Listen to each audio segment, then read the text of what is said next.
Praise the Lord. கர்த்தரும் இரட்சகரும் ஆகிய இயேசு கிறிஸ்துவின் இனிய நாமத்தினாலே உங்களை வாழ்த்துகிறேன். கடந்த நாளெல்லாம் கண்மணி போல பாதுகாத்து இந்த புதிய நாளை காண செய்த தேவனுக்கு ஸ்தோத்திரம் உண்டாவதாக. இந்த நாள் உங்கள் ஒவ்வொருவருக்கும் நன்மையின் நாளாய், ஆசீர்வாதமான நாளாய் கர்த்தர் மாற்றி தருவாராக. ஏசாயா தீர்க்கதரிசன புஸ்தகம் 45வது அதிகாரம் அதனுடைய 2வது வசனம். நான் உனக்கு முன்னே போய் கோணலானவைகளை செவ்வையாக்குவேன். கர்த்தருடைய பரிசுத்த நாமத்திற்கு மகிமை உண்டாவதாக. நான் உனக்கு முன்னே போய், இந்த வார்த்தை கர்த்தர் கோரேசை பார்த்து, அதாவது கர்த்தரால் அபிஷேகம் பண்ணப்பட்டவனை பார்த்து சொல்லுகிறார். எதற்காக அவனை பார்த்து இப்படி சொல்லுகிறார் என்றால், அந்த 1வது வசனத்திலே சொல்லப்பட்டிருக்கிறது, அவனுக்கு முன்பாக வாசல்கள் பூட்டப்படாதிருக்க கதவுகளை திறந்து வைக்கும்படிக்கும். ஒருவனுக்கு முன்பாக வாசலை கர்த்தர் திறந்து வைக்கிறார்னா, கதவுகளை திறந்து வைக்கிறார்னா, அவனை சுதந்திரிக்க பண்ண போகிறார் என்று அர்த்தம்.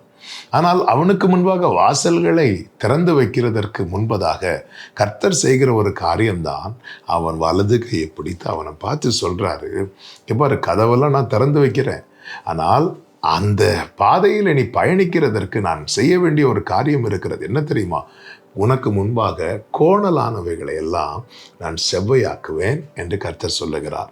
அப்படி என்றால் ஒரு காரியம் தெளிவாய் தெரிகிறது, ஒருவனுடைய பாதைகள் சீராகுமானால், செவ்வையாகுமானால், அவன் சுதந்திரிக்க வேண்டியவைகள் எல்லாம் அவனுக்கு கிடைக்கும்.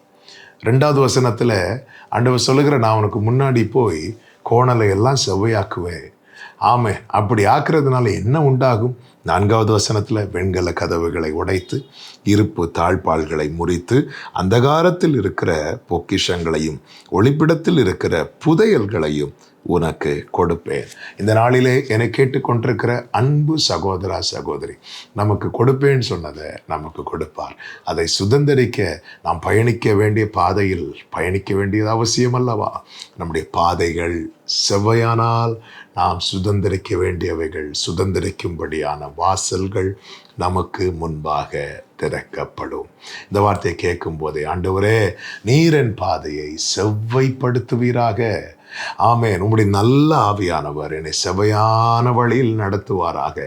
ஒருவனுடைய வழிகள் கர்த்தருக்கு பிரியமாயிருந்தால், அப்படித்தானே வேதத்தில் சொல்லப்பட்டிருக்கிறது, நம்முடைய பாதைகள் செவ்வையானால், நம் காலடிகள் ஆமென் சரியான பாதையிலே நின்று பயணிக்குமானால், நமக்கு வர வேண்டிய சுதந்திரம், அது மூடியிருக்கிற கதவு வெண்கல கதவாக இருந்தாலும் சரி, போடப்பட்டிருக்கிற தாழ்பாள் இருப்பு தாழ்பாளாக இருந்தாலும் சரி, அதையெல்லாம் முறித்து உடைத்து நமக்குரியதை நமக்கு எடுத்து தருவார்.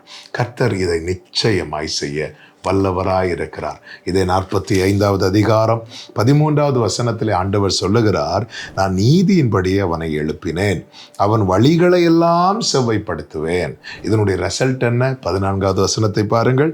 எகிப்தின் சம்பாத்தியமும் எத்தியோப்பியாவின் வர்த்தக லாபமும் நெடிய ஆட்களாகிய சபேயரின் வர்த்தக லாபமும் உன்னிடத்திற்கு தாண்டி வந்து உன்னுடையதாகும்.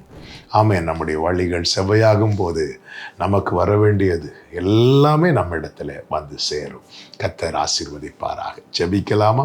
எங்கள் நல்ல தகப்பனே, எங்கள் பாதையை செவ்வைப்படுத்துகிறவரே, உம்மை நன்றி நிறைந்த இருதயத்தோடு துதிக்கிறோம், ஸ்தோத்தரிக்கிறோம், மகிமைப்படுத்துகிறோம், வாழ்த்துகிறோம். ஆண்டவரே, நீர் எங்களுக்கு முன்பாக போய் கோணலானதை செவ்வையாக்கி அதிலே எங்களை தயவாய் நடத்துவீராக.